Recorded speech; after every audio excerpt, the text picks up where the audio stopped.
The mission of the Safe Return Project is to end mass incarceration and mass criminalization of individuals and communities impacted by the carceral state. Our belief is that we need to invest in the leadership of those most impacted and build urgency around those communities to be able to create change and reform. We help people navigate systems of services so that they can get on their feet and that they can be economically stable, but also be stably housed while they're learning to be leaders in their community. Some formerly incarcerated people feel like they don't belong in the community because of their background. What we really do here is just reunification, bringing them back in the community, having them do grassroots leadership, having them speak to community about their experience and their story and how they got to where they were. It's rough out there for a black male growing up in America, and the streets is treacherous. There's no real end for that, besides death or prison. So coming into Safe Return, it just changed my outlook on seeing things and gave me a support system that really helped me change my mind and my thinking process. The fellowship, it gave me time to allow to work on myself, to see the bad choices I was making, and it helped me focus on that. So that was very important to me. Some of us didn't have the resources we needed to be successful originally. Most of us are just really starting to live our lives, no matter how old we are, because we never had that opportunity to thrive and survive in a healthy community. And now we get to envision that by being a part of an organization that believes in first chances. My hope for the future is that we could actually eliminate racism, oppression, white supremacy, so that our children of our future can thrive and be successful.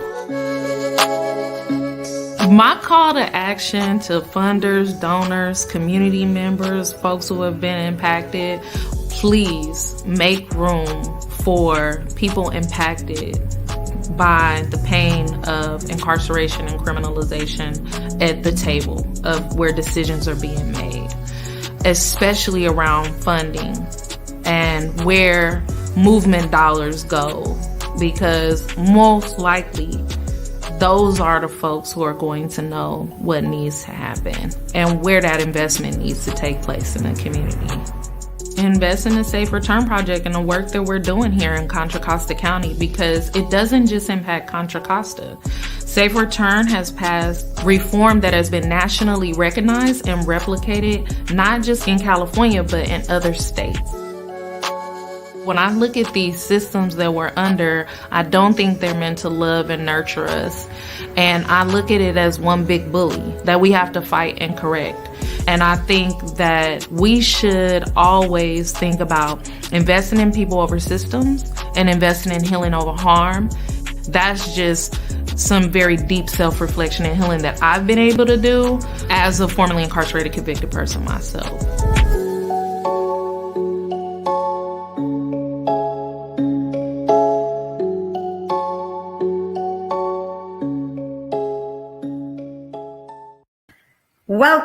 Welcome everybody. Welcome to our panel. My name is Ade Tashagar. I'm an organizer with Safe Return Project, and I will be your host tonight. This is the kickoff episode of Safe Return's Empowering Panel Series. Our first episode is Reimagining Public Safety. All of the panelists tonight are working on different parts of how public safety is being changed and away from over-policing to adequate resourcing to our communities. First, I'm going to have our panelists introduce themselves and tell you a little bit about themselves, their organizations that they are affiliated with, and the role that they play in reimagining public safety.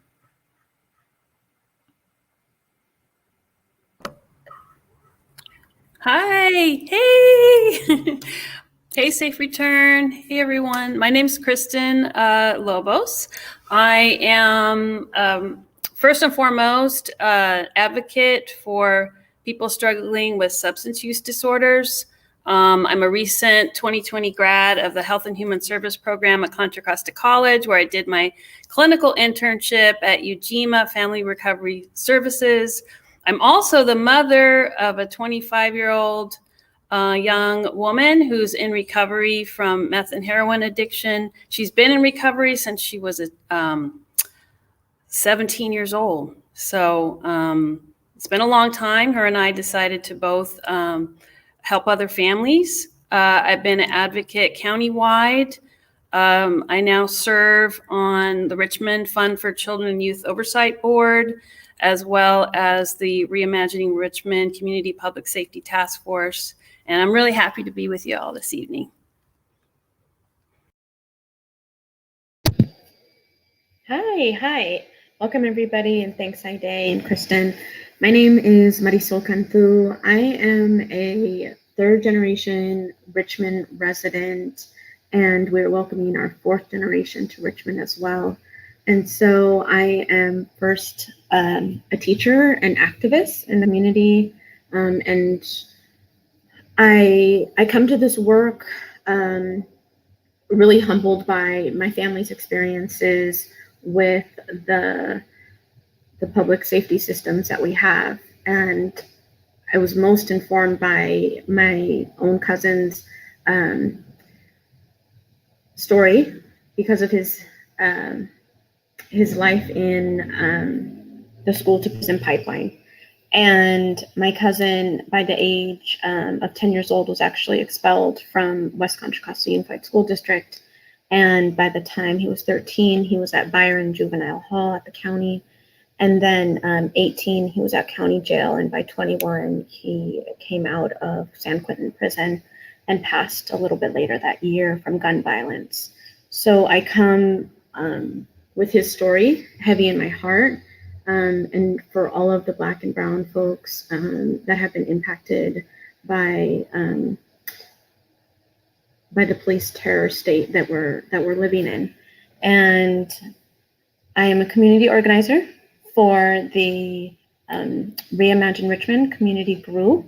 And I also sit on the City of Richmond's Public Safety Task Force in reimagining public safety. So thank you.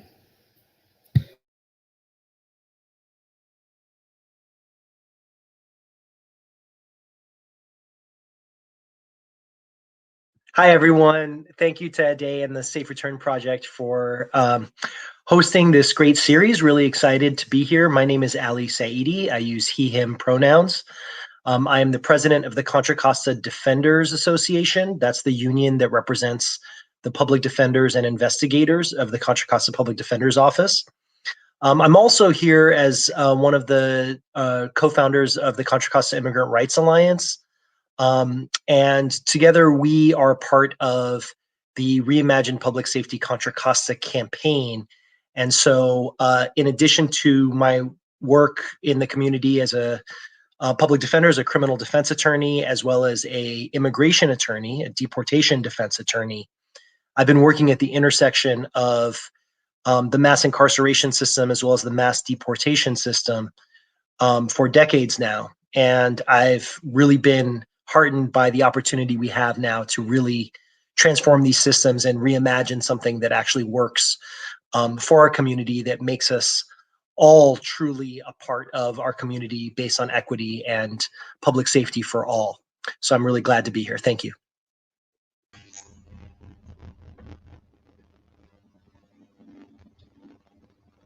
Hi, can you hear me? Still difficulties. Here I'm the coordinator, and I'll be related to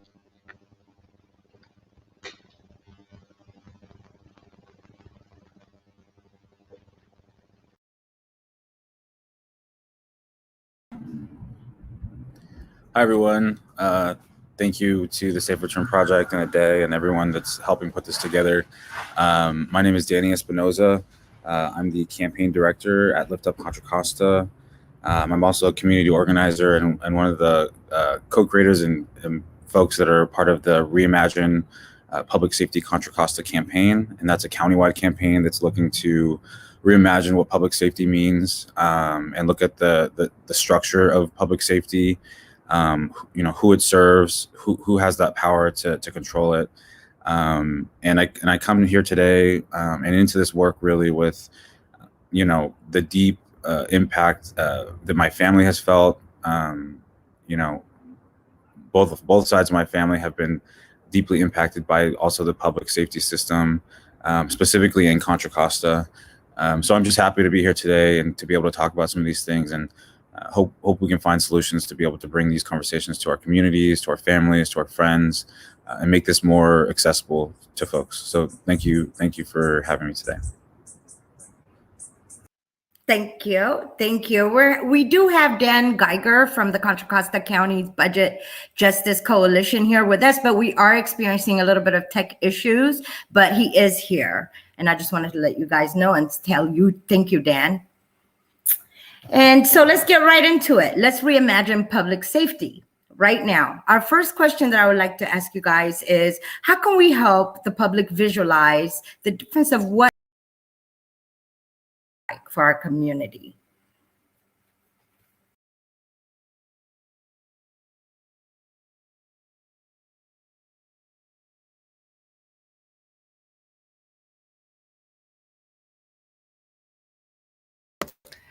Well, I can take that question. What myself and others around in our city and state and county are really asking for, if we're talking about substance abuse and addiction, is a public health model, a public health approach. We want to really decriminalize substance use and abuse. Really what my view is that the horrific drug war has traumatized at least 3 generations.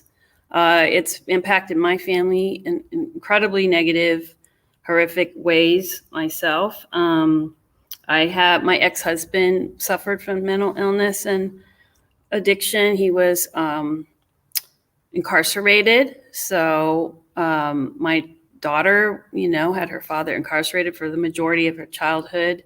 He was an immigrant. He was fleeing with his family when he was 3 years old, the violence in Argentina. They moved to the Bay Area. He was documented, but not a citizen. So he's since been deported due to really health problems that he had that he never really got the right kind of help for. So as an advocate, we're asking for avenues to health and wellness rooted in the community. There's lots of different great models for that. We want to change this narrative that you have to get arrested to get any kind of help. And I'll let others speak up as well. Thanks, Kristen.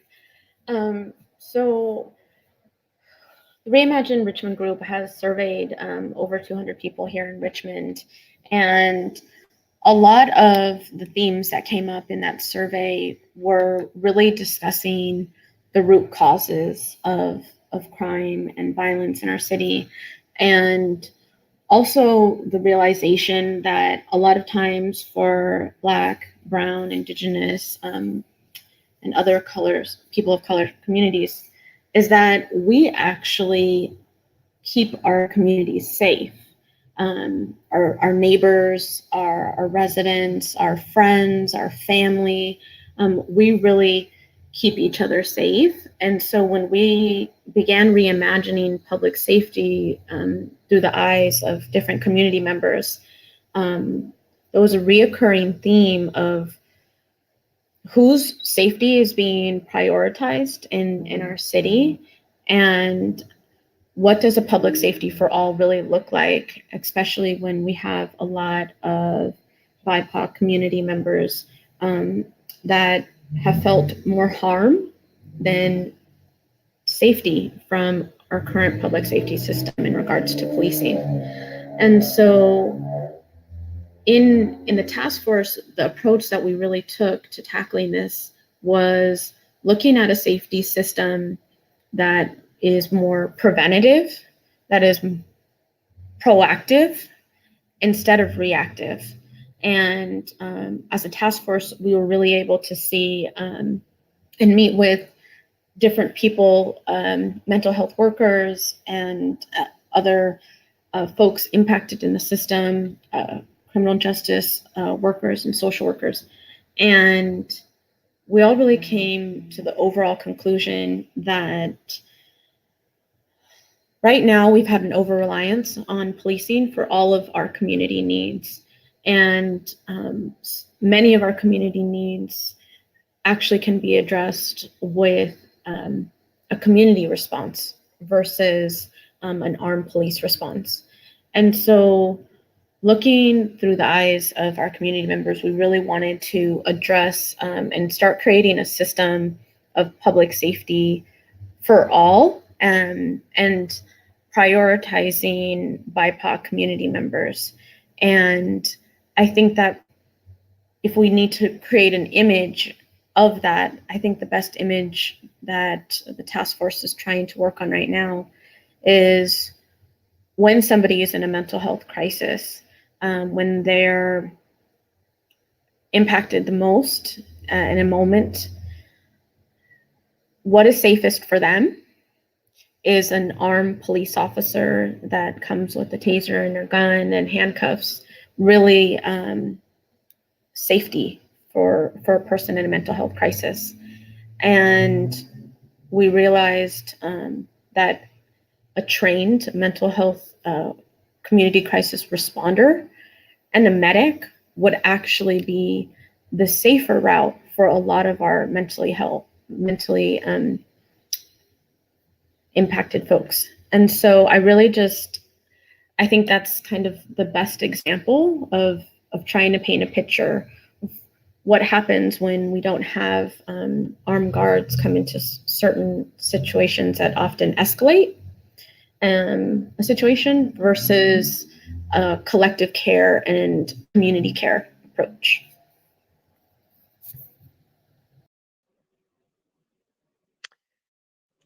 Well, this is a great question. And of course, we could take all day on just this question alone. But I think, to me, one of the exciting things that's facing us both in Richmond and throughout Contra Costa County is this idea that, reimagine, it's right there in the name. We need to really stop tinkering around at the edges with hoping that with some reforms or some more transparency here and there, that these systems that are set up to basically perpetuate white supremacy are going to change on their own or by tinkering around the edges.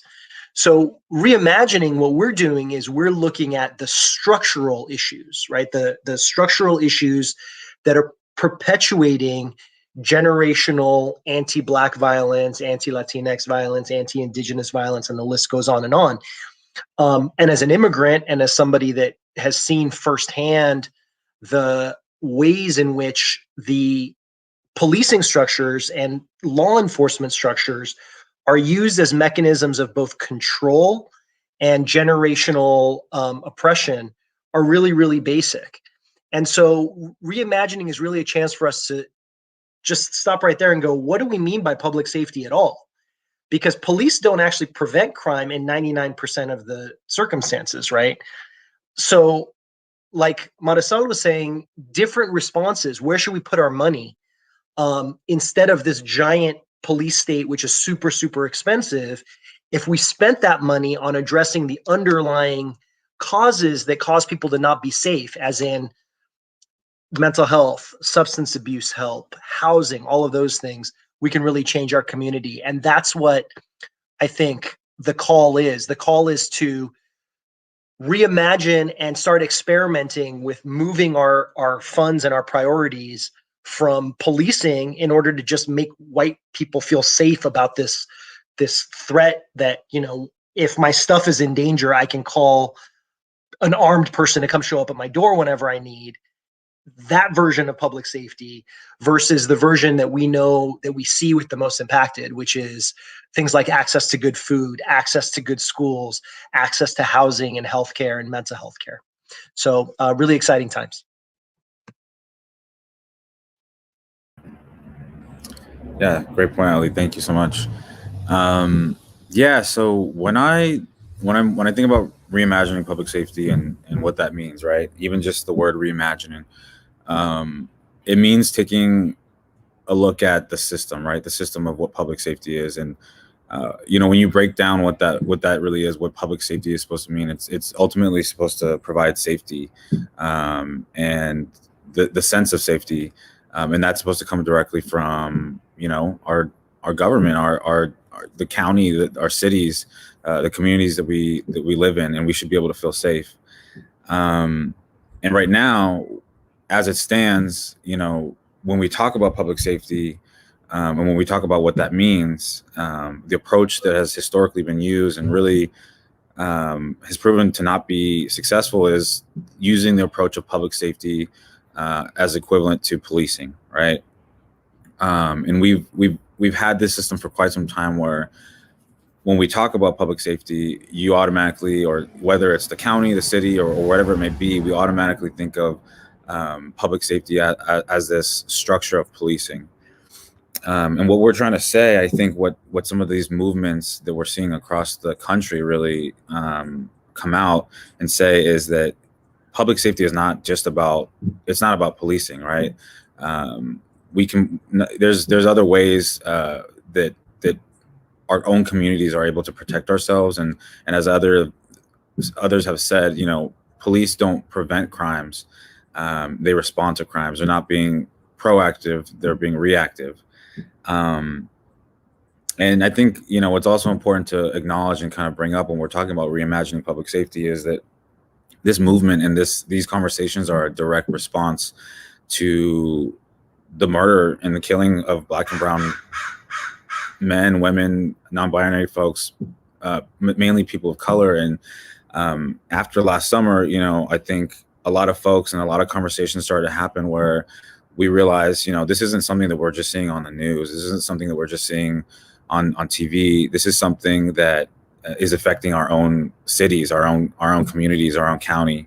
Just in since the beginning of this year, we've lost lives, Black and brown lives, at the hands of police officers. And I think that when we're talking about public safety and when we're talking about reimagining these systems, the one thing that the counties and cities are failing to do is really acknowledge the root causes of crime and violence. And that's significant because if we don't address what's the root causes of these issues, we're never going to find solutions. And right now we're not being very, as the system stands, we're not being very preventative. We're being very reactive. So I'm sure we're going to get more into it, but yeah, I just wanted to ground us in that and say that, reimagining public safety is about looking at the system from out here and realizing what hasn't been working, and what we need to do to make sure that it is working to serve our communities so that they feel safe, especially because we know that the safest communities and the communities that feel the most safest have the least amount of police. So thank you. Thank you. That was some incredible conversation that you guys had. I'm just going to go right to the next question. What does it mean to have alternatives to 911? What does that really mean for those calls that are nonviolent acts or disturbances that doesn't really require police to show up?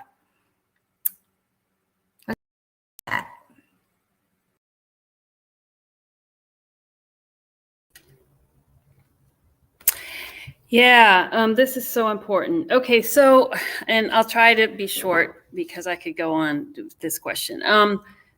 So here's part of what I would say. Well, we looked at the data, so we know that officers in Richmond are showing up for a lot of calls that they are not trained to know how to respond to very well at all, if at all. Things like welfare checks, situations like a family has a teen that ran away and they're in distress and need support, and all our behavioral health calls, right? So first off, I just want to dispel a myth that people in a mental health crisis are violent. That is just so rare. That is a false narrative. We must have that view because of things we hear on the news, but people with mental health diagnoses are rarely violent. What we do know, though, is that when someone is in a crisis and an officer show up in uniform with a gun, it really escalates the whole situation in a very negative way. And we also know that the highest number of reported police complaints come from exactly those situations. In these mental health, when families and loved ones of someone in crisis call 911. So clearly we need a different kind of response. And we need people that are trained to understand what's happening, show up and assess the situation. And also, we really want to work with the individual and the family so that that person gets more long-term help and support, that this isn't just a one-off. It's really, really, really hard to get anyone, what we call 5150 into the hospital. The criteria is very high. And so there's so many things that community outreach folks can do in a lot of different situations to de-escalate the situation, get the person and the family into a better a situation and give them resources, ongoing resources. And I just need to say this because it's come up in some of the other community meetings I've been in. I could do a whole tutorial on why addiction is not a moral failing and a choice. This is recognized by every psychological and medical body in the whole entire world as an actual disorder, actual progressive disorder, and that often requires medical care for withdrawal. And we need a lot more detox all over our can. We finally have one detox place in Richmond back, that because for years we didn't have one at all. But this, yeah, I'll pass it to someone else. I'll pass it. Thank you.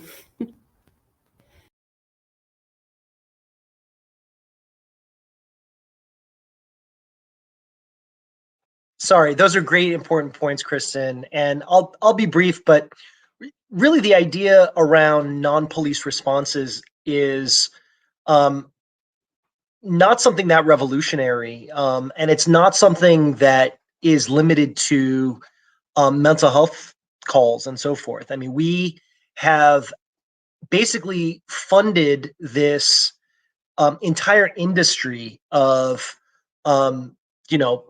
policing that arose out of a history of racism and Jim Crow. And then what we do is we have a society that underfunds, right? That has defunded systems of public health, that doesn't put enough funding into substance abuse help for people, doesn't put enough stuff into housing, money, workforce development, all these things. And then when things go wrong, the police are called and they show up and they're trained as control agents to control poor communities. So they're not equipped to handle these other things. So it's not just in cases of mental health and other situations of crises that you want people to not call police, but to have other interventions. It's also things like homelessness, right? I mean, how often are police called just based on the fact that somebody's unhoused, right? And talking to themselves, for example, because a lot of times a lot of these issues come around. So the idea is you want to have a situation where instead of paying the police to respond to something that they're not trained to respond to, and they're armed and violent, and so there's a chance that you have incredibly terrible outcomes, instead of having them respond at, by the way, something like, people don't have no idea how much police make. They make ridiculous amounts of money. They make hundreds of thousands of dollars. Instead, if you took those resources and instead had a team of social workers show up, triage, trained in, de-escalation, helping somebody find housing, get the help they need. That's the whole idea, is that we need to really be bold about saying that instead of having police have these functions, and instead of having so many expensive police, we're instead going to provide these other services as entry point interventions that will help keep us all safer and not just make rich people sleep better at night. Fantastic. Thank you so much, Ali, Kristen, and Marisol for that. I think that's really important. I'm just going to segue right to the next one. How is the budget tied to public safety? In your opinions, does policing equal public safety? Would that be a true or a false statement? And if so, why? Kristen and Marisol for that. I think that's really important. I'm just going to segue the budget tied to public safety. In your opinions, does policing equal public safety? Hi, everybody. Sorry for the delay. I'm having some technical issues. Yeah, I just want to expand a little bit on what Ali and others have been saying. You know, I think it's really important about how we think broadly about what public safety means. So from a budget standpoint, there's the kinds of things that Ali is talking about in terms of, you know, do we prioritize things like housing, you know, healthcare, mental health, and so on versus, you know, police enforcement. And at another level, you know, this is, I think, really a entry point or a tipping point for a very broad way to rethink our whole society. So, for example, you know, our values as a society are reflected in our budgets. So at the federal level, do we prioritize spending money on military, or do we want to give Medicare or medical care for everybody? You know, there are priorities and value judgments being made federal, state, and county level all the time. And I think this whole question of public safety and fighting racism is about reordering the priorities of the country. And that gets reflected in both California and at the county level towards meeting human needs of everybody, as opposed to, you know, hey, you're on your own, and we don't care if you don't have good schools, and all that sort of thing. So I think it's a really big question and a really important question. And as we talk about public safety, it's not just about, you know, the sheriff or police department budget. It's about so many more things.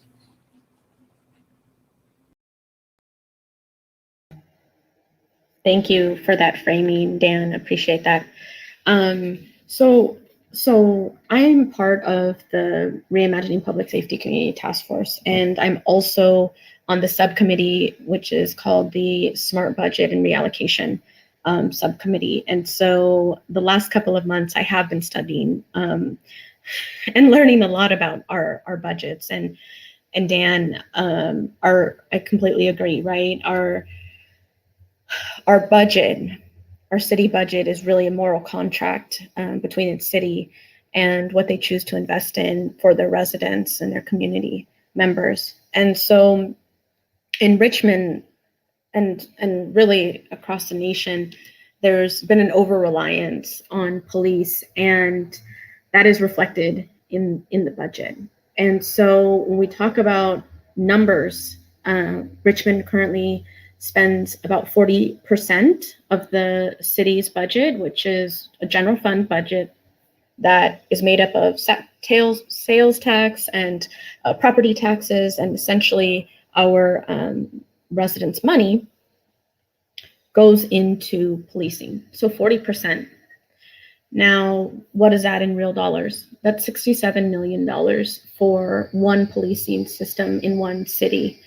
And our city is about 110,000 people. And so what that looks like per capita actually is $612 per capita on spending. Now, that may not really sound like a lot, right?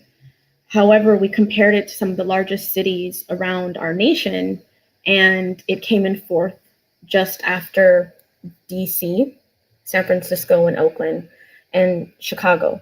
All of those places much larger than our small, humble city right here across San Francisco Bay. And not only did we see that number in per capita, what we saw was a divestment years ago from community services. And so looking at community services in our city, it stood at a meager 2.8%, about $2 million into community services for an entire city. And just like Dan is saying, how are we reinvesting in those community services as we reimagine public safety? And we are looking in our city to redirect 10 million of those dollars into community services, including a mental health crisis line, including addressing root causes, for example, of homelessness and youth unemployment. And so for us, looking at the budget actually was illuminating for a lot of community members that had never seen a budget before from their city, and didn't actually know that we as taxpayers are actually paying for a policing system that at this point has over-policed Black and brown bodies and prioritized the white narrative in our city.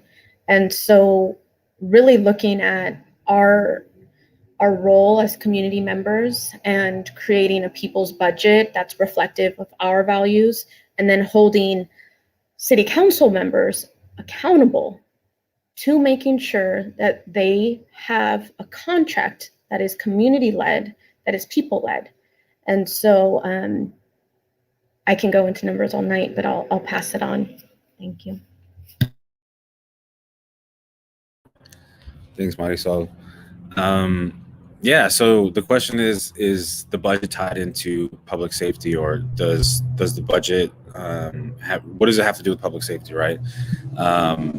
And the budget, whether we're talking about cities or county budgets, absolutely has to do with public safety, right? We have leadership in our cities and our counties that are elected to represent their constituents and represent the communities that they live in, that they represent. And as it stands right now, what the counties and cities are funding in regards to public safety, at least in the majority, it is in policing. So absolutely, I think the budget has to do with public safety, because what that means is our leadership, whether it's the county, whether it's the city, they're presented with the opportunity to be able to protect their constituents, to make sure that their people feel safe. And right now, living through a global pandemic that's still impacting many, many people, probably at least somebody that everyone knows, right? Right now, our county is choosing to use that funding, even though we're in a global pandemic, to increase some services like policing. And I say that with data saying, in our this previous budget that was just approved, there was the additional request for 10 new sheriff deputies that are supposed to represent or protect countywide, right? And the sheriff represents unincorporated areas of the county that don't have their own policing system. And at the same time, there's a decline, and let me make sure I have the right numbers, of 25 less positions for employment and health services, and 60 less positions that are being taken away from the health department. So absolutely, the budget has to do with public safety, because, again, our leadership has the ability to shift this narrative and shift where our resources are going. Many people rely on the county and on cities for these resources. And again, if the question is, what is public safety, and who does it serve? Ultimately, public safety is supposed to serve those in those communities. And if folks aren't feeling safe, there's a job that isn't being done. And, at the end of the day, we're talking about the fact that public safety does not equal policing. And if certain communities and people do not feel safe with the presence of certain things like the police, especially in things like mental health crises, the question is, why is our leadership not listening to us? And what are they doing to make sure that people are feeling safe, especially during something like a global pandemic? So yeah, that's what I have to say about the budget. And I also just would like to say that, the accessibility to this information and to these processes is limited, because, again, people are struggling to make day-to-day life, just go to work, raise their children. And, a lot of these meetings and information happen during times where people are at work. And again, the interaction with this process is very limited in regards to how the county and cities, get this information to the public. And, oftentimes that falls into community organizations, community organizers, leaders that are there to be able to get this information and put it out to the community so that they are aware of what's happening. So thank you. Yeah.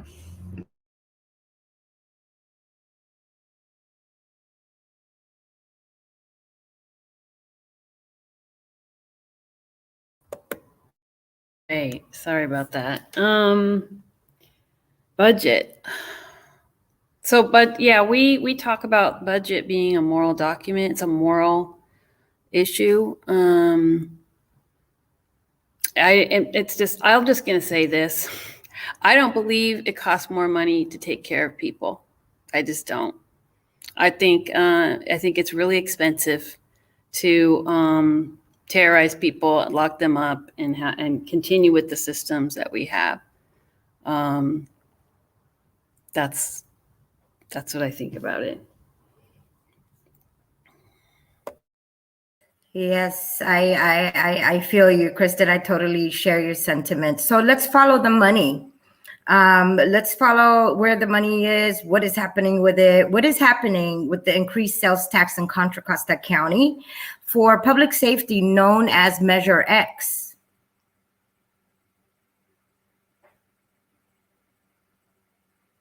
Kristen, Hi again. Yeah, just a couple of quick follow-up items to what Danny was talking about.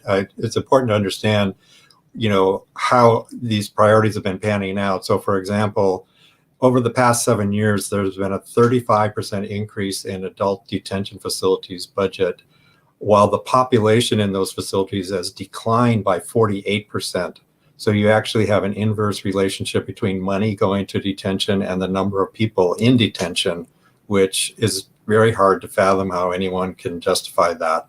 Similarly, there's been a 25% decrease in violent and property crime from 2015 to 2019, and a 20% increase in the sheriff's budget. So just kind of keep those things in mind. The good news is that Contra Costa passed a sales tax in November called Measure X, which is going to generate about $90 million a year. And the other, and that's basically for general fund and can be spent, as the board sees fit. So there's a lot of flexibility on that money, which isn't true of a lot of money that the county gets. They get a lot of money from the state and the federal government that are, for specific types of things that they don't have a lot of control over. But we have $90 million coming in the coming year to be spent as a wish. And there was a priority needs analysis done to identify how those funds should be spent. And it included the top priorities included things like mental health services, programs for youth and for elderly people, housing and homeless services. And there is a community advisory board that has been formed. Each supervisor has appointed people to that board, and several of our friends, Ali's on it, other friends of ours, other of our allies are on that board, and they're conducting weekly hearings on different topics, mental health, and the sheriff department's going to come and make a pitch and so on. And that committee will be forming recommendations on priorities to the Board of Supervisors. So that's a very important opportunity for everybody to kind of chime in and express the kind of views that we're hearing tonight to identify those priorities. So that's actually a really great opportunity for Contra Costa. It's kind of exciting. And when we were talking earlier about the people's budget, this isn't quite that, but it is probably one of the more meaningful opportunities for people to have input into how county funds are spent. So I really recommend to everybody to keep an eye on that process. And perhaps Ali can share any ways that they can get information on it. I think he's on that committee as well. So that's Measure X. Definitely pay attention, and it could be an opportunity for us to try to redirect some funds to the priorities that we want. And by the way, the sheriff is already making a pitch to hire 30 more deputies from Measure X funds. And that has not been determined yet, but that's going to be an opportunity for us to really kind of take on that request and really push for using that money for other things. So thank you. Thanks, Dan. Yeah, I mean, I just add that, Measure X was a countywide half-cent sales tax, which is what we call a regressive tax. What that means is that it essentially, because it taxes everybody on every kind of sale in the county, the impact is actually larger on people with less income than others. So given that it's a regressive tax, it's really important that we have a community advisory board to ensure that we are actually using these funds to ensure that our most vulnerable folks are protected with, and most impacted folks are protected with these funds. So what I would just add is that, we were talking about budgets and how reimagining public safety is really about moving money from racist systems to anti-racist systems that really promote safety. And the Measure X Community Advisory Board process is intended to be a process where the community voice is really centered. So we really encourage everybody that's watching to participate in that. And we have interpretation in Spanish. We can do other languages if folks ask in advance. And really the big dates for that, for mobilization, if folks are interested in chiming in, on July 7th, we will be discussing community safety and justice systems. So that's an opportunity for folks' voices to be heard on what priorities should be. But really all of the topics are germane to reimagining public safety. On June 30th, we talk about housing and homelessness. On July 14th, we talk about safety net issues like employment, food security, interpersonal violence, things like that. On July 21st, we're going to talk about our immigration systems as well as racial equity across systems. So really, I'm really glad that Safe Return kind of teed this up because, as Dan said, this is another opportunity for us to talk about how our tax dollars are spent to ensure that we're transforming to a society that is equitable and we're using the resources appropriately. And what that means in our view is, frankly, defunding the police and refunding community programs, things like housing, mental health, substance abuse help, youth services, and so forth. So I'm really excited and really want folks to engage in the public process for determining what the recommendations are going to be. Thank you. Thank you, Dan and Allie. Which brings me to my next question, which is the youth. What should be the role that the youth plays in public safety? And also, what would the impact be if we had a youth center in East County? What would that mean to all those kids? Yeah, I want a youth center in East County. Can we have one like everywhere? On every street corner. Well, the youth, I mean, that's everything. It's the reason why I'm doing this work. I just, one of our proposals for the Community Safety Task Force in Richmond is to just really uplift our Youth Works program. Right now, we have less than 200 kids getting a summer job, which means some young people that are signing up for a summer job aren't getting one, which just makes no sense at all. So we would like 1,000 youth to get a job, and why not make it year round? It just makes all the sense in the world to take care of young people. It's prevention. That's prevention work. My personal heartbreak is when I think about all the young people sitting at juvenile hall right now, how a lot of them need care. They need trauma care. And, I'm just really loving what everyone's saying about the inequity, right? So every system we have, whether it's education, all these systems we're talking about, our education system, our system of care system for even getting help and services, it's all rooted in racism and these punitive models that are really punitive models for our young Black and brown people in our city, in our community. And I just saw this firsthand navigating these systems for my own child. It was just really obvious who was getting help and who wasn't. And even then, you know, we're not caring for youth in any real capacity right now.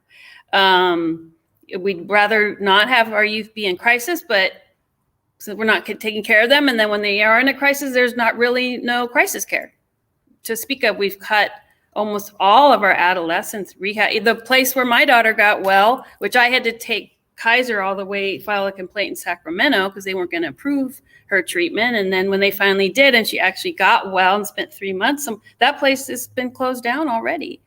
I think over the last 10 or 15 years, we've closed most of our adolescent drug treatment centers. So of course I'm for taking care of youth, and I love the idea of youth programs and youth center.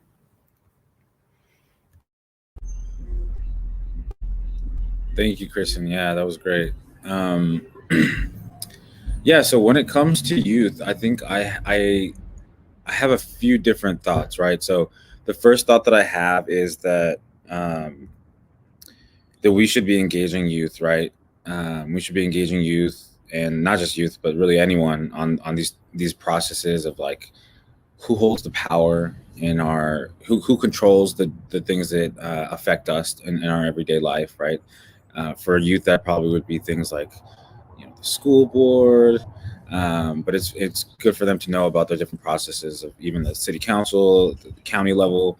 But at the same time, you know, I think that the role that youth should have is just being kids, right? Just being youth. You know, I think that unfortunately, these are questions that we're asking communities that are primarily Black and brown communities, or communities of color, indigenous communities, whatever it may be. I think right now, you know, a lot of these conversations are happening in those different communities and those different spaces. And at the end of the day, like, it's really great for youth, you know, and youth means many different things, right? It could mean someone that's, you know, in elementary school, someone's in high school, middle school, young adult, whatever it may be. But at the end of the day, I think that really, you know, communities that we're talking about that are the safest, that have the most resources, that have the least amount of police, have to worry about these things the least amount. And that's, again, because they have the resources that they need. So when I think of youth, and I think of East County specifically, and why it's so important that we as a community come together to really let the Board of Supervisors know, because remember, when we're talking about power, it's the Board of Supervisors that ultimately is going to make the decision of where our county budget goes, where Measure X funds are going to go. And so there's the ones that are going to be able to make that youth center happen. But ultimately, I think what the role that youth should be playing in these conversations and in these spaces is just the role of telling us what they need. And I think we just need to listen. I think we just need to listen to what youth need, especially youth of color. Right now, we know that juvenile hall is on a decline in population, and it has been in the past couple of years. But we also know that the majority of the population of the detention centers of juvenile hall are primarily youth from East Contra Costa. We need a youth center or a youth, whatever it may be, in East Contra Costa, and we need one that takes a holistic approach to making sure that communities have the resources that they need. You know, when we talk about like the most basic needs that public safety should require or should you know, be centered around, besides, you know, obviously things like racial equity, it's the most basic needs: quality streets, quality parks, places for kids to be able to just go and be a kid, right?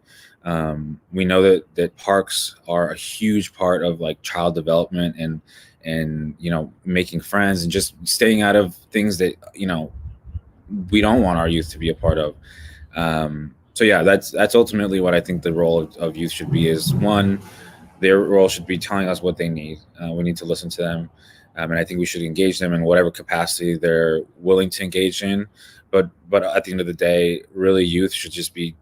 They need the resources that they need, and they need to tell us what those are. And I think it's our job to provide those to them. Thank you. Thanks. Danny, again, providing great framework to dive deeper into this question. So right here in Richmond, we have an incredible nonprofit and leader for our youth called the RISE Youth Center. And they've been doing, the RISE has really been empowering youth to become the change makers and decision makers for their future.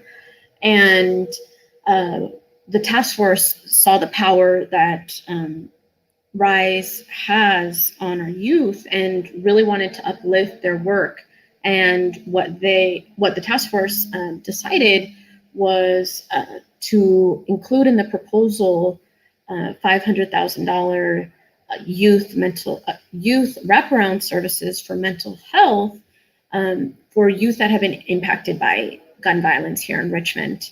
And when this proposal came, it was just incredible to see that there's a waiting list for our youth to get mental health services, and there was no funding. And so that reallocation of funds to really help heal youth is extremely important. Also, to circle back to what Kristen had mentioned in particular, was the fact that one of the proposals is also to address youth unemployment. And YouthWorks in the city of Richmond has been tried, it has been vetted. It's an incredible program. However, last year it was only funded $375,000 to serve our youth. And what YouthWorks does is it provides true career pathways for youth by the city paying for youth to then go into the community and work at local businesses, nonprofits, community-based organizations, grassroots campaign organizations, etc. And really imagining youth not just getting into their career pathway or being exposed to different careers that would change their trajectory in life, but also learning lifelong skills like time management, and then of course having some training and adult education. And we are hoping also to fund transportation and childcare for some of our youth that would be going into the YouthWorks program. And we're also expanding the age for that from 16 to 21 to 14 to 24. And we also are looking to include undocumented and documented youth in those programs as well.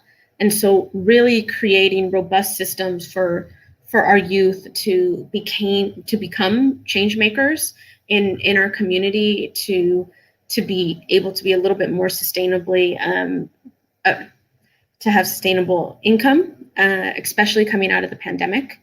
And so we're really excited to have youth join YouthWorks. And if you're a community-based organization or of course, business that would like to have some youth, that program is starting to gear up and recruit sites and youth. So we're super excited about that.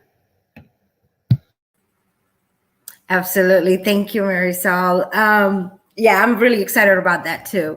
Now we're going to take an interesting question from the audience. And this question is for everyone. I think it's important because, all the work that goes behind that the community doesn't really see. But the question is, what are the problems or barriers of activating reimagining public safety from each of your perspectives. What's been difficult in reimagining?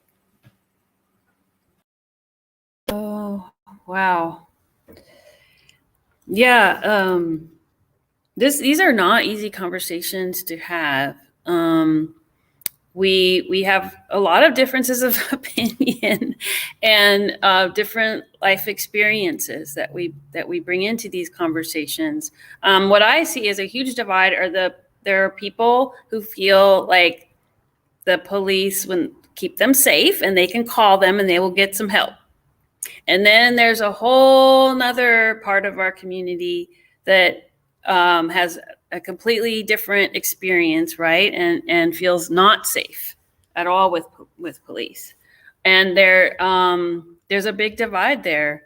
And I'm welcoming these times when we can really talk these things through.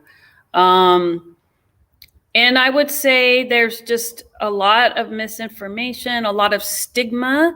I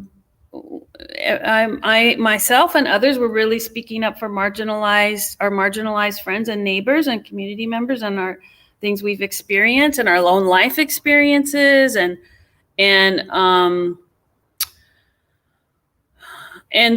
really frankly, it's shocking to me sometimes that when we're talking about unhoused folks or people that are struggling with poverty or behavioral health issues, that people can just literally be cruel, like really, really cruel, like really mean and cruel, and just feel fine saying horrible, mean, cruel things about people that are struggling in our community. And that's, I'm really myself, like really kind of trying to process that. It's really tough. It's really tough. I think a lot of this is like rooted in a deep belief of healing and transformation. And my community is made up of people that have like done that deep work to do that. And it's just so possible. It's just so possible. It happens all the time. When people are given the opportunity to do the transformative healing work, they go and they help other people. And that these are our leaders right now that are doing that are right now. The people that created this opportunity for us to be together on this live stream have done that work.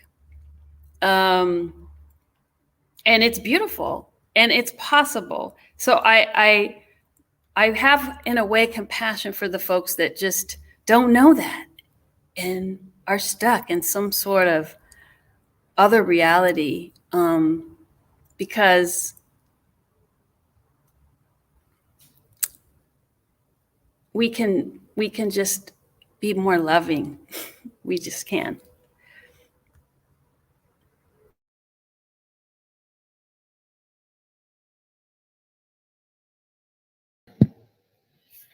Thank you, Kristen, and being so honest and so frank about a lot of the conversations that are hard to deal with right now in our community. To piggyback off of Kristen, I think the largest issue that we're having right now is the lack of imagination, the lack of creativity, and the lack of innovation when we want to creatively problem solve. I think that imagination is what almost Kristen's trying to get at even more so right now, is how do we imagine a public safety system for all, as well as kind of checking ourselves and our own privileges and our own rights that we've thought we've earned somehow. And one of the reasons I think that our imaginations aren't really working right now is simply because the systems, the systems that are presently intact right now actually suppress our imaginations to the point that we cannot see a world beyond our everyday life. We cannot imagine a world without policing. We cannot imagine healing and transformation. And so for me, I think in this whole idea of so much love and transformation that we need is really talking about imaginative and creative ways to address some of the root causes of harm in our community and start addressing the needs of community members and the lack of resources that they've had. And so I think that's one of the biggest challenges. Of course, there's a lot of other challenges between the police union, between the city governance system, between community members, not having the time to be engaged, not really having to work many jobs and not being able to come to every public, city council meeting and so forth. So I think there's a lot of barriers, but I think one of the biggest ones is really an ideological one, and that's imagining a public safety system for all.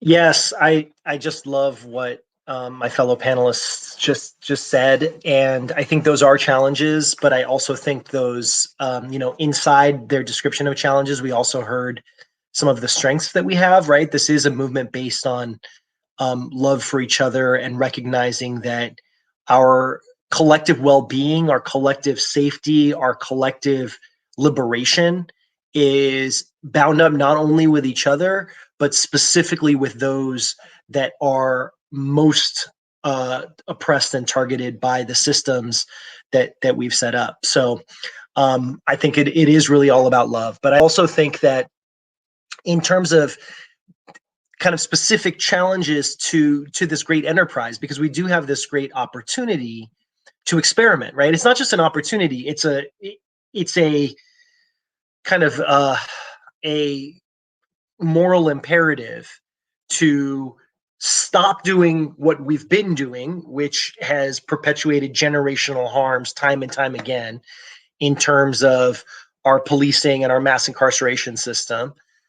Stop funding that and instead try to fund more innovative community-based solutions by listening to the lived experience of those that have been there and basically investing in those kinds of programs. And the truth is, everything might not work, right? But we owe it to each other and to kind of principles of equity to try. And so I think that the challenge ends up often coming to, it's easy to convince people that a youth center is great, right? Everybody can say, yes, youth center, great, sounds good, right? The question always then comes down to, well, how are you going to pay for it? Who's going to pay for it? Where is that coming from? What aren't you funding because you're funding that, right?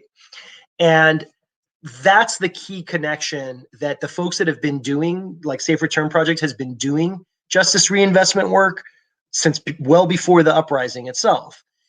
And that has always been the core challenge, is how do you link, how do you break through these processes like Danny was mentioning and Marisol was mentioning, things like, what room do you even have to be in? Who makes these decisions in the first place?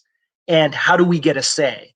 And the truth is, in many of our budget systems and in most of what happens in our local governments, the community is really seen as more of a hindrance, unfortunately, as opposed to an asset.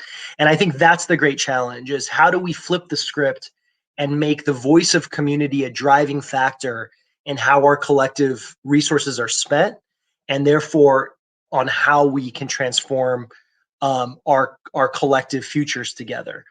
And so I just really think not only talking about the harms that are perpetuated by the current system, and specifically policing and mass incarceration and mass deportation, but then talking about the new and innovative ways to invest in community.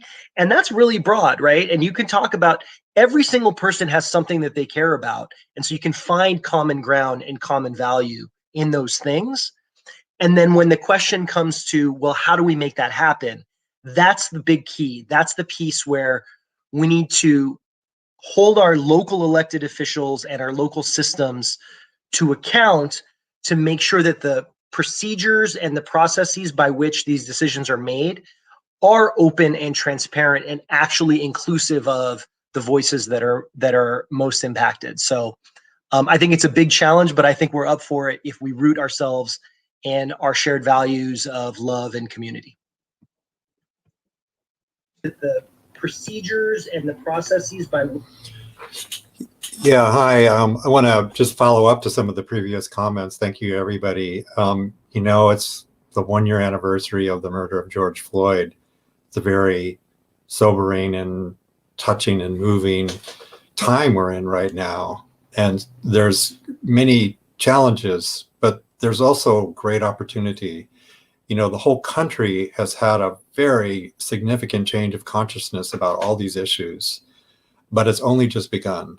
And so I think a big challenge is to, as others have said, is to really help people understand what reimagining is. It's not just about police. It is about police, but it's not just about police. It is about criminal justice system, but it's not just about the criminal justice system.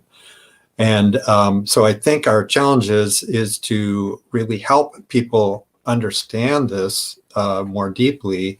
And there's some great examples, I think, of how people are doing this around the country. I want to recommend, there's a great website if you want to check it out, the Center for Policing Equity. It's founded by Dr. Philip Atiba Goff, who's a social psychologist, and he teaches at Yale. And he's a professor of African American history as well, and he is pioneering some really great approaches to working in communities about reimagining public safety. They've done an amazing thing in Ithaca, New York, to, you know, basically they engage the community to find out really what does this mean to everybody, what do we need, and they radically changed, you know, the police department, and they incorporated a lot of the kinds of things that we're talking about. They've also done work in Berkeley, and they do things like they'll come in and analyze, okay, what are the kinds of situations where police are being killed by police, people are being killed by police? How can we change that? Let's have them no longer do traffic stops, for example. There's like a whole bunch of things. But it's sort of, I think, you know, where we are in Contra Costa is, I think many of us are working together to try to come up with some concrete proposals about what could be done in Contra Costa. You know, I guess everybody kind of feels and knows that there's a problem and wants to do something. And I think our challenge now is like, how do we translate this into actionable programs, you know, the youth center and other things.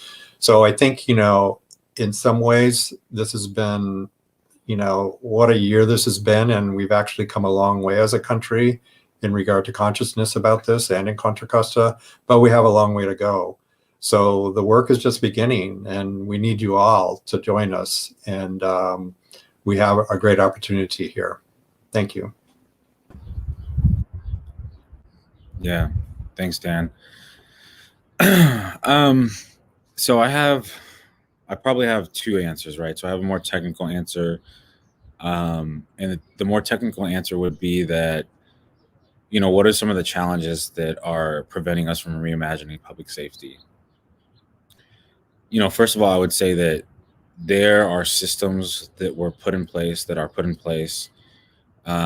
not rooted in equity, let alone racial equity. And those systems are so deep and are rooted in the history of our country, really.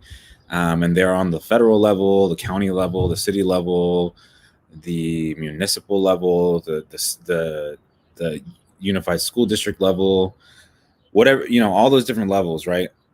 And I'd say that, you know, that's one of the biggest challenges. That's the biggest challenge, is that these structures are so deep that, you know, as much pressure as we put and that we can put and we will put on our elected leaders, that these systems and these structures are on on every level, right? The caveat is that, you know, there's people on every level working to change those structures so that they are rooted in equity and racial equity, and you know, put in mind and put first people rather than profit, entity, business, whatever it may be, right? And the more, you know, another technical part of that answer is accessibility, right? I know Marisol mentioned it, but folks are working, right? Folks are raising children. Folks are students. They're living their everyday life, and they're just trying to survive. They're trying to make ends meet. And I think that, unfortunately, because of those things and because of those deep-rooted systems, folks are just not allowed, and they're not afforded the opportunity to get involved on that level, right? Even, you know, in meetings, for example, like just a year ago, our board of supervisors meetings didn't have translation, you know, accessibility for disabilities. And, you know, it's because of the advocacy and the pressures that community puts on those systems that change, and they chip away very slowly, but they chip away nonetheless. And I think that, you know, the big part of like what the role of a county or city or elected official or somebody that's empowered, that what they play in regards to what's the problem with, you know, reimagining, or what's not letting us do that, is you know, accessibility and investment into certain communities. Because the only way that communities and people are allowed or able to get involved in these conversations is, well, one, they need the correct messengers to get that information to them, right? The trusted messengers from their own communities. And two, you know, they need to be able to trust these messengers. So it's investment, you know, not only just on the county level, but even in an organizing level, and folks that are in a place of position where they have accessibility to information, to data, to whatever it may be. You know, if we're in this place as organizers and as community leaders, whatever it may be, we should be investing in leaders of color and leaders that are going to be able to get this information to certain communities. And I think that's the most important. And part of that is also, you know, investing in communities that cross different categories, right? So like indigenous communities, queer communities, people that fall under multiple different identities and communities. We should be focusing on. So the technical answer again is that there's structures that are put in place that are not allowing us to reimagine. And again, a big part of that is learning and unlearning, right?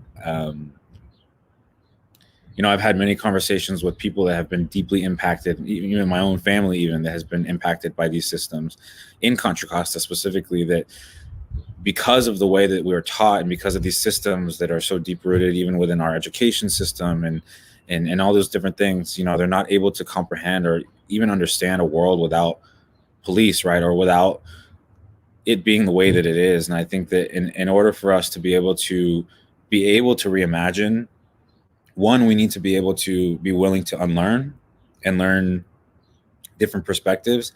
And two, we need to be able to listen, right? Because at the end of the day, like the folks that are deeply, deeply rooted in their beliefs and have their own feelings of what public safety is and who is there to protect them.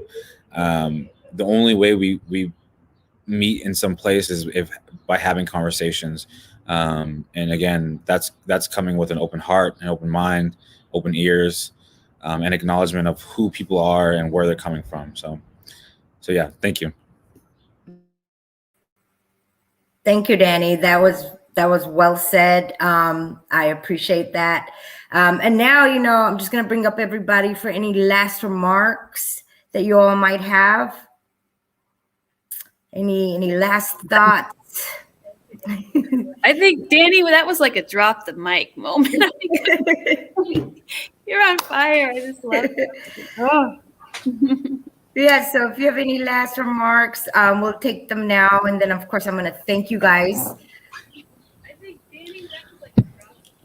I'll just say that, you know, as a as a person that feels like they're like the youth, but also not the youth, and it feels like, you know, they're in these spaces with folks that are like, you know, always talking about these things, you know, for those that are first getting involved in these conversations or that are looking to find ways to get these conversations to their own communities or people they love, their family, friends, whatever it may be.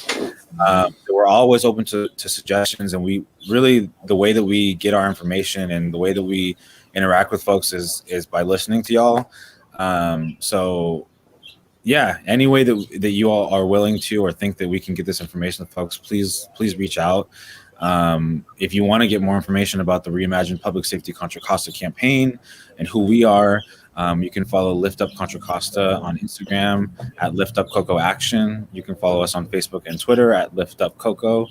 And yeah, I think that, you know, again, there's a lot of years of work behind this that has been happening behind the scenes. And, you know, there's new conversations that have started in the last year. And I think that we're just excited to see where it goes and excited to get the community involved. So yeah, thank you to the Safe Return Project for allowing this space and this opportunity for us to talk about this. It's much needed, and you're doing the work. So thank you. Thank you, Danny.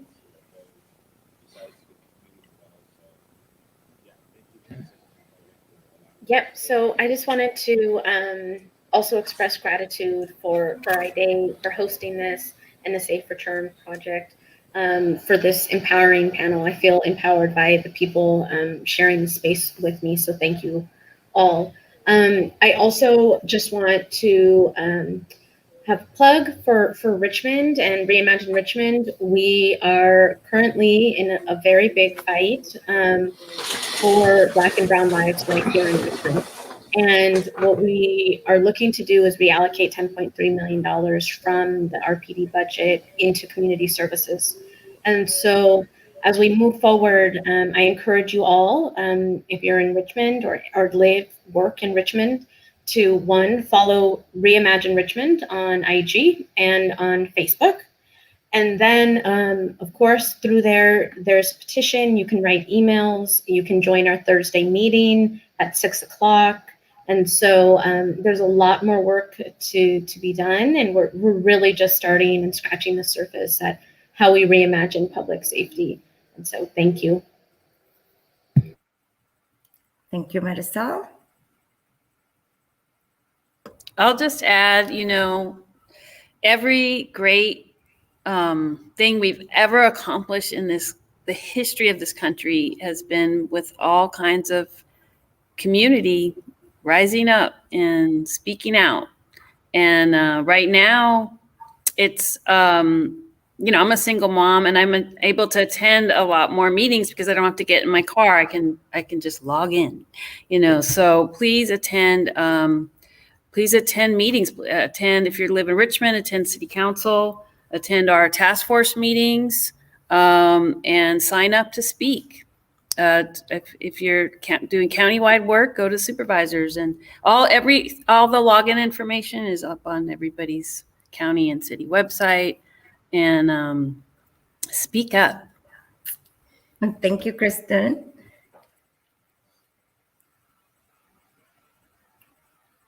Yeah, well, thank you, everybody. I'm really glad to be here. You know, I've been working in Contra Costa for several years on a variety of issues, a variety of types of advocacy, you know, a lot of it around budget justice and social justice. And, you know, this last year has been, what can I say, a hell of a year. It's been crazy.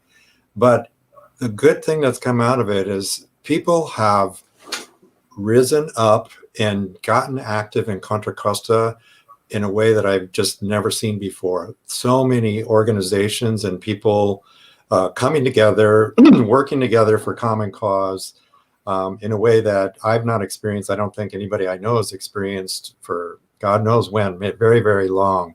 So there's a huge opportunity now with the activism that's everywhere around us to make some real change. And, you know, the issues are there, people are aware of it. Everybody in this group and other groups that we work in, we're all working really hard. So it's actually, while it's very challenging and, you know, the issues are tough, you know what, it's always challenging and tough, but it's not always that we have the kinds of opportunities that we have, and that we have the kinds of enthusiasm and dedicated activism of all kinds of people in Contra Costa. So I kind of leave this discussion, really hopeful. And, change is hard, but the first step is people like us coming together and wanting to do it and putting one foot in front of the other. So my foot's going into the next step, and I look forward to working with you all. Thank you, Dan. And I don't know how to follow such great comments by everybody. I'll just say that I'm hopeful as well. I think that we are in a time in history in the movement that is really, really critical. I think that although I'm hopeful, I also feel like we're also on a knife's edge, that the forces that don't want change, that maybe even if they're buying into some of these narratives, are not willing to sacrifice or give up some of their comfort. Those are the things that we still have to push. So I guess my thing is, let's really use that love energy that we have, all of the amazing, I wouldn't have been able to get through this last year and a half, even pre-COVID, without just learning so much from folks that have the real lived experience and have been doing the work, like those at the Safe Return Project and Tamisha. Shout out to Tamisha in particular. I really do feel like that's my like community, right? That's my justice family. And if you root yourself in that love and you're willing to be bold enough to say that this has to change, and it has to change on a local level, and that means that we need everybody in our community, everybody, not just Black folks and Indigenous folks and Latinx folks that are most impacted, but everybody needs to step up and pull the same direction and really demand that we change things. And I think here in Northern California, we have not just a great opportunity, but a responsibility to be those first adopters, those early testers of what a transformational change can look like. And so I'm juiced, and I'm just really excited to be part of this great panel. Thank you to Ade and Evelyn in the background helping do the tech for this. I'm sure I'll be seeing you all again in some city council meetings and Board of Supervisors meetings. Sooner than you think, Allie. Thank you, everybody. You've been incredible. I really appreciate your time. And, make sure that you stay tuned for our next series for our Empowering panel. Thank you for kicking off our first Empowering panel. You guys are the originators. And my call to action is for folks to support the Richmond Reimagining Public Safety Task Force and their recommendations June 1st and June 15th. And, spread the word up on Facebook, follow us on our Instagram. This has been a very intense process. There's a lot of fear of not having enough police in our cities. There's a lot of fear going on, but our city council is being bombarded with comments, making sure that we don't reimagine public safety. And we, however, want a morally balanced budget. We want to demilitarize our police departments. And we want to find creative ways to utilize our own taxpayers' money to support our communities that are most impacted and that have critical needs right now. So thank you very much for joining us, and see you next time.